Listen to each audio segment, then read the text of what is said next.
Lift up mine eyes unto the mountains. Where does my help come from? My help comes from the Lord, the maker of heaven and earth. He will not let your feet slip. He who watches over you will not slumber.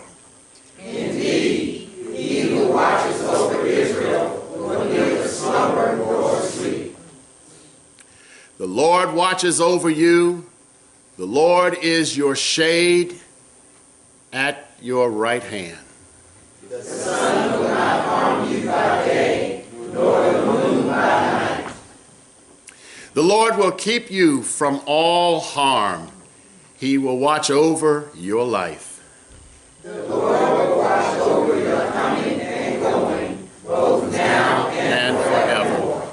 You may be seated. This is the word of the Lord.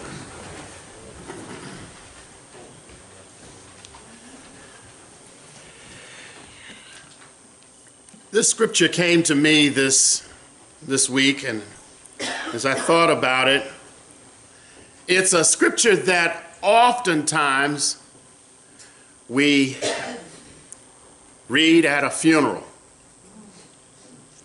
You know, as they're bringing the casket down the aisle or walking to the cemetery.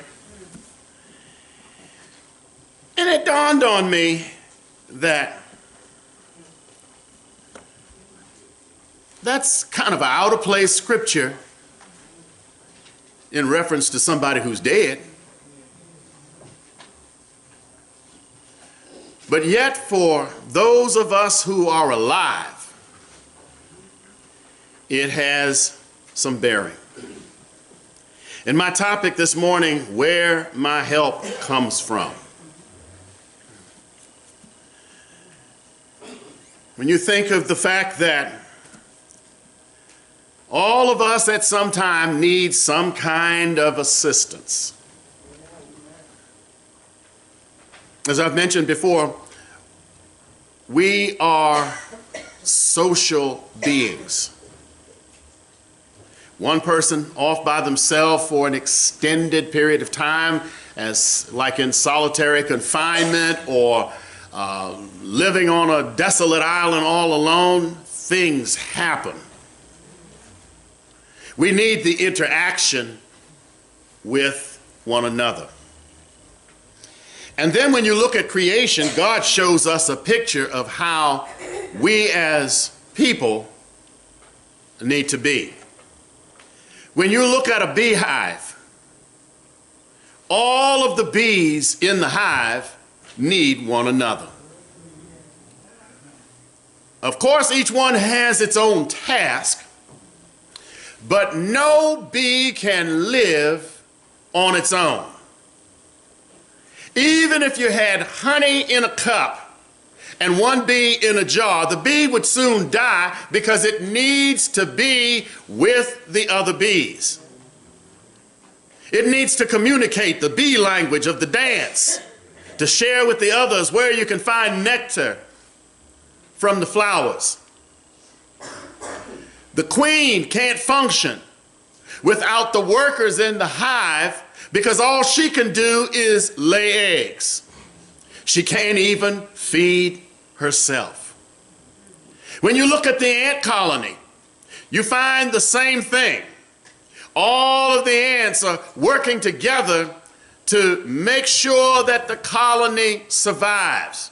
And there again, the queen only has one job. All she can do is lay eggs. But she's important to the survival of the hive, because if that queen stops laying eggs, the hive dies. But yet she needs the help of every other insect. Every other ant needs the other ant. The bees need the other bees in order to survive.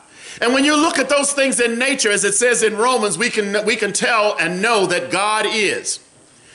If you think about all of us, when we are engaged in family activity, and we got a little example of that this morning.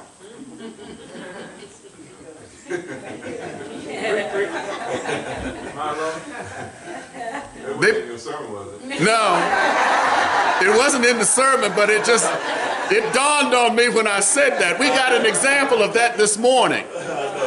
Now, they roasted Reverend Fardrell, but you could tell it was a love thing. And that's what made me think about the song, It's a Family Affair. Because family needs one another. And you notice how everybody else kind of picked up and fell in with it. And you could sense there was a love relationship in that family.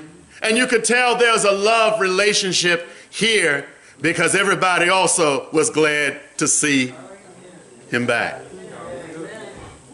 We need one another. So thank y'all for the little spiritual input this morning to the message. Yeah. And you know, love never gives up, Reverend Fardrell. Never. Never gives up. And so those kinds of things are important. And then you think about the time when you go through anything stressful in your life.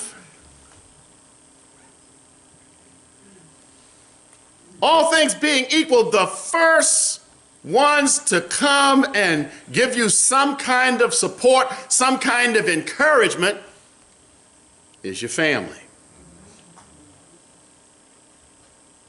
Your church family. Your close friends. Your husband, your wife. And even your children who, if you've got little children and they don't understand what's going on, the one thing they want to do is they'll come up and they'll say, Mommy, Daddy, what's wrong? Well, they'll reach out and give you a hug. And I saw this thing one time on what hugs do. Hugs are communication without words. And when things are stressful or times of grief or times of pain or times of sorrow, a hug does something to let you know you're not going it alone. And even when someone sits at the bedside of a loved one who is about to cross over, and I've seen it many times where all they could do is just reach out and grab the hand of the person laying there. And sometimes I've even seen where they've said, if you know I'm here, just squeeze my hand.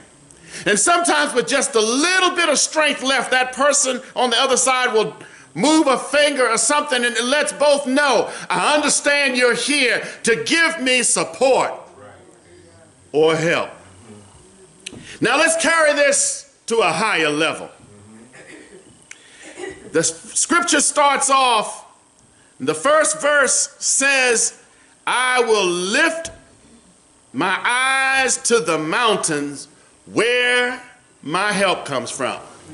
So there are times and there are realities that your help doesn't always come from within you. Your help comes from a source greater than you. Another hymnologist said, somebody bigger than you and I. When he talks about lifting his eyes unto the mountains, or in the King James it says unto the hills, that means you have to look up. That's right. Looking down doesn't help, except if you're about to step up on the curb and you're afraid you might miss your step. Otherwise, you have to look where you're going, hold your head up high, and sometimes we all just kind of look up. I guarantee you, and if you think about it, the first thing you do in the morning when you come out of your house, everybody kind of looks up. Think about it. Think about it. You might not consciously realize it, but the first thing you do is you look up. You look up, you see what kind of weather is falling. You look up and see the clouds. You look up and see the sun shining. Lifting up your eyes, the first thing you do is you look up.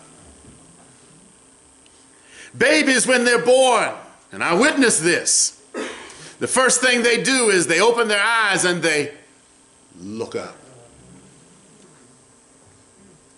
Many of you that have had surgery, when you come out of surgery and open your eyes, you look up. Because there's help that came from someplace other than you. But then you have to know where your help comes from. And the psalm writer says, I understand that my help didn't come from within me. My help didn't come always from those around me, because sometimes even the people that embrace you, even the people that love you and kid with you and joke with you and cry with you sometimes they can't do anything to fix your problem. All they can do is be there with you. But the hymnologist says, I understand my help, the one who can fix my situations, the one who not only can dry my tears, but fix the reason that my tears fell. My help comes from the Lord. And then he declares that he made heaven and he made earth. He made everything, including us. And he goes on to tell how he guides the way that we walk. Another scripture says the steps of a good man, and I'm going to add woman, are ordered of the Lord, because it's talking about mankind. The steps of a good man are ordered of the Lord. So in other words, he's guiding and watching your every step. And when one comes to know Christ in the parting of sin, they understand, when they look back at where they've come from, it was that same God who saved them that was holding their hand even before they knew him. That same God who was there with them and with you is holding your hand with every step. He orders your step. And if he falls, he's quicker than a parent catching a tripping child. He picks you up. He watches over each of us. And then it talks about the Lord being your shade. Now, it's interesting because I was in a class last week and they were doing a little science thing. And the science thing they were doing was on shadows. It was Miss Arnwine's class. And they were doing things on shadows, and they had these little plastic animals, and the object was they were to make a shelter to protect the animals from the light. And the light was set up in such a way that it cast a shadow. And the object was the animals need to be protected from the heat of the sun, the heat of the day, the heat of trials and tribulations. See, I could have got a spiritual thing out of watching that. And it was interesting to see how each one had a different kind of shelter, some with just a little barrier blocking the sunlight and casting a shadow over the animal. Some made a shelter with a roof to shelter the animals. But there was one little boy, he had another idea. He just took Play-Doh and covered the animal, and all you saw was the animal's head. And then he took a little piece of Play-Doh and made a cap, and he says, now, Mr. Jackson, he's covered. Wow. And as I sat there and I heard that, and this was on Monday of last week, and I said, oh, I got an idea here. And it showed how, he showed how engulfing that animal with Play-Doh right there, all over, the animal wouldn't have been able to move, but he covered him with Play-Doh.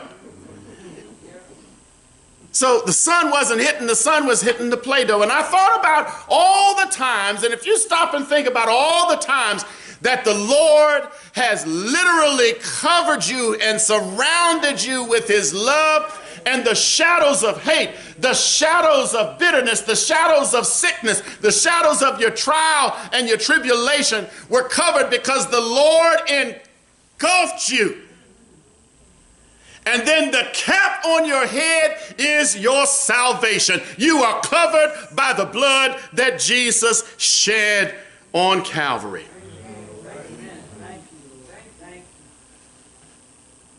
And it says the sun will not harm you by day, nor the moon by night. And I got to think, wait a minute. I can understand the sun being so hot that you get sunburn.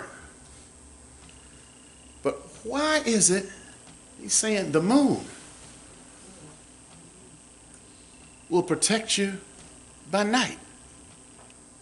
That thing kind of stumped me as I thought about that, because, at night, there's not a whole lot of shadows. The night itself is a shadow. The night itself is a shadow. And when the moon is not out, when there's no moon, or a new moon as it's called, no shadow is cast at all. But when there is a full moon,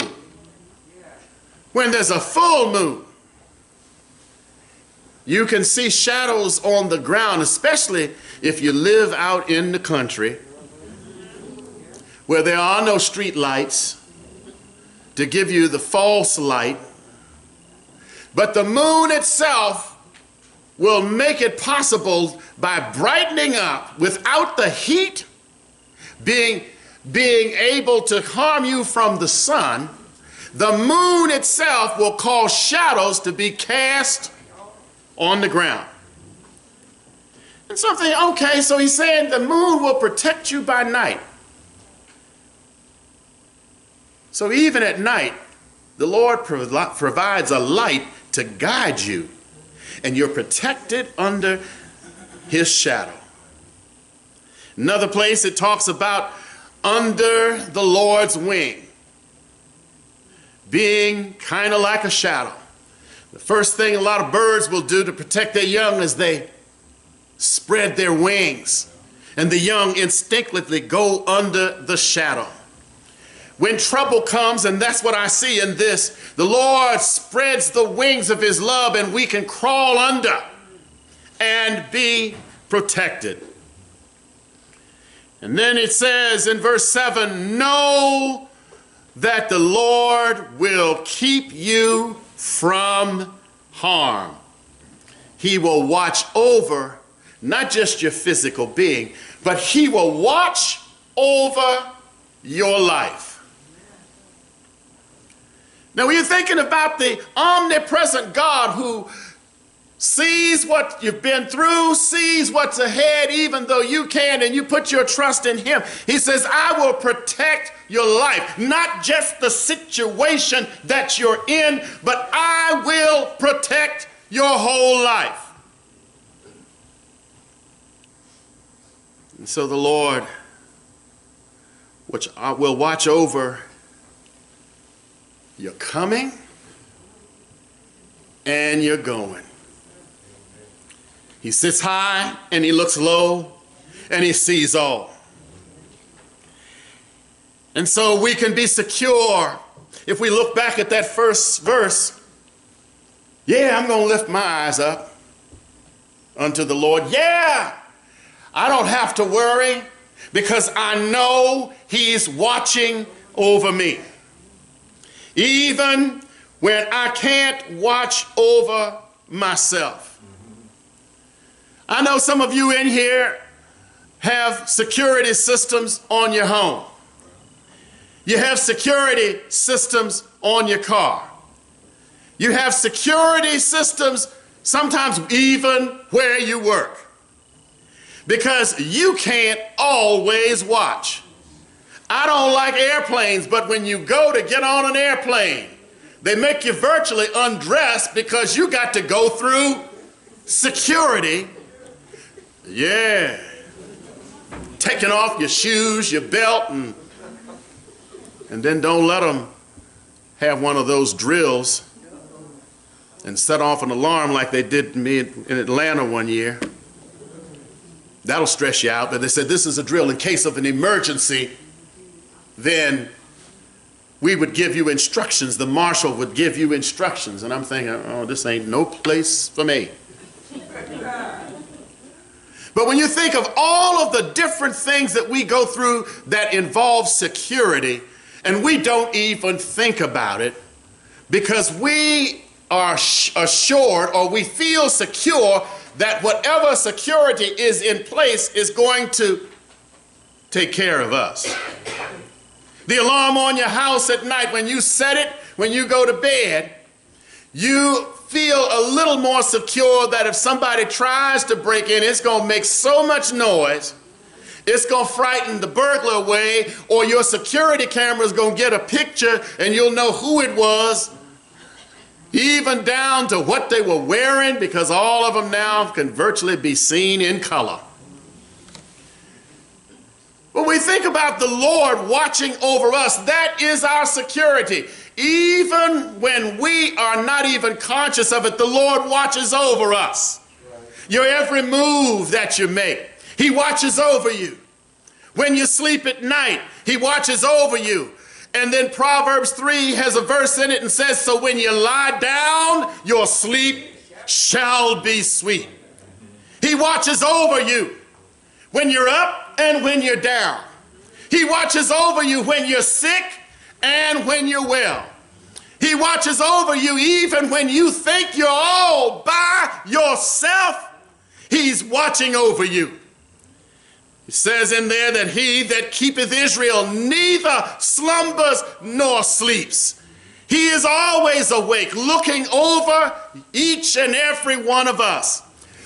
So when you wake up in the morning, you know that all's well because He was watching over you. The songwriter said one time, all night, all day, the angels are watching over me. And I tell you, when I think about that song, I think about God's always got us connected up with His motion sensor. He's got it sensitive up that when we turn in the bed, well, they turned. He's watching over your every move. He's watching over not only when you're sick, when you're well, He's watching over when you're happy and when you're sad. And the word says that He can turn your mourning, M-O-U-R-N-I-N-G, into dancing. So even your sorrow, He doesn't let you dwell and wallow in it. He returns some joy every so often. And sometimes, even in worship, we need to have a smile once in a while. We need to have something to take our minds off of the cares of this old world. We need to have something to take our minds off of the situations that are going on in the world right now, because we are truly living in a time of swift transitions. But if you hold to God's unchanging hand, if you know that you know that you know that whatever is going on, the Lord will take care of you. If you know without a shadow of a doubt that the same God that watches over you at night is the same one that gets up with you in the morning when you look up and see the sun, He's still there. When you make your way across town, He's watching over. Where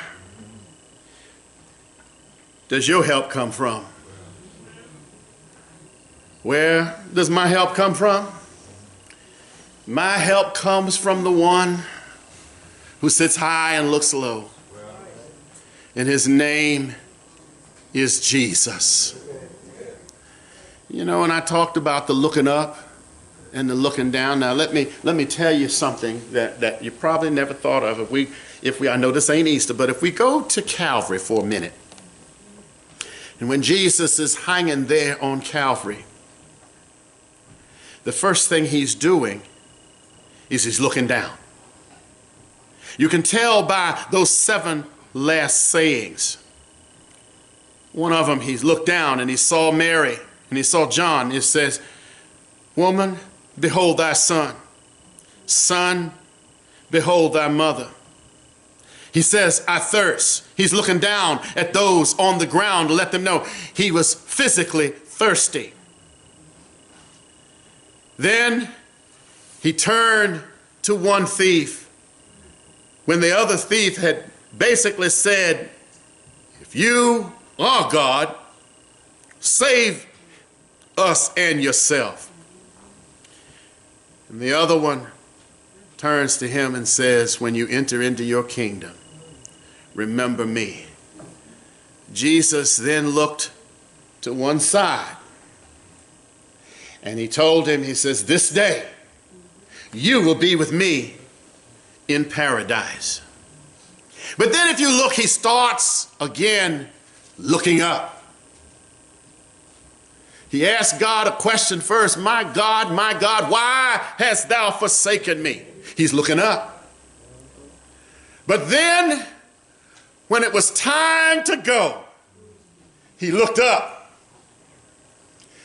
Knowing that the work of salvation was complete, all the looking down he had done and all the looking out he had done was now over. All the looking to the right and to the left was now over. Now he's got his answer to his question when he asked, "Why have you forsaken me?" And he understands the purpose that he came into the world, and he then looks up and says, "Father, into thy hands I commend my spirit." And then the scripture says, and he went to sleep. But the story doesn't end there. This is the part that really gets good, the happily ever after part of the story. Because when they laid him down in the grave could not hold him. Oh, the grave tried to hold him. They held him for 2 days and 2 nights. They held him for a 3rd night. But then in the morning, it was time to go up. And he came up out of the grave. And he looked up, and I can see in the picture that's painted in my mind, he looks up and he says, "All power in heaven and in earth is given unto me." He comes out of the grave and he immediately looks up. He spent 40 more days after the resurrection here on the earth. But then there came a time not to just look up, but then it was time to go up. And he ascended into heaven, and all of those standing around, they who had looked down, they who had looked at the right and to the left, they who had looked back from whence they came, were now all watching as he went up, and as he went up, they looked up. And then the angel said, "Don't just stand looking. Now it's time to go, because he's coming back. And when you look up that time, you'll see him coming in glory and majesty." Romans 12 says, seeing that we are encompassed with so great a cloud of witnesses, let us run with patience the race set before us. So while we're waiting for him to come back, don't just stand there gazing up where you can't focus on what he said do. He said, "Occupy till I come." But in the morning when you get up, lift your eyes up and say, "You're still my help." Lift your eyes up and say, "In one day you'll come back for me." And then we too, like Jesus, will go up The scripture says we'll be caught up to meet him in the air and forever be with the Lord. Where your help come from? There's so many things we could trust, but they'll let us down. There are people you can trust. They're going to let you down too. At some point, they're going to let you down too. But lift up your eyes to the hills. Because the other part of the end story, when everybody was gathered at the foot of the cross, they had to look up because he was lifted up on the cross. So that was the first looking up they had to do, was to look up at him hanging there on the cross. And he had told them, he says, if I be lifted up, I'll draw all men unto me. And if each of us were holding on to a rope real tight, and one person in the center was holding all the ropes, and they lifted that one person on a forklift, what's going to happen is you're going to draw everybody up with you if they don't let go. Keep your eyes focused on the Lord. Is there one this morning? Is there one? You might have been looking down a long time.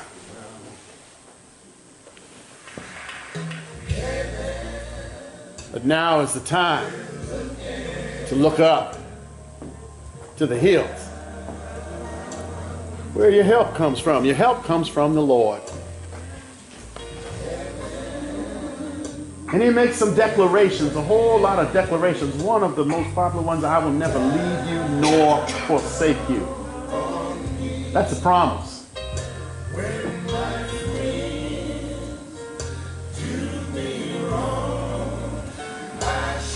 Won't you stand?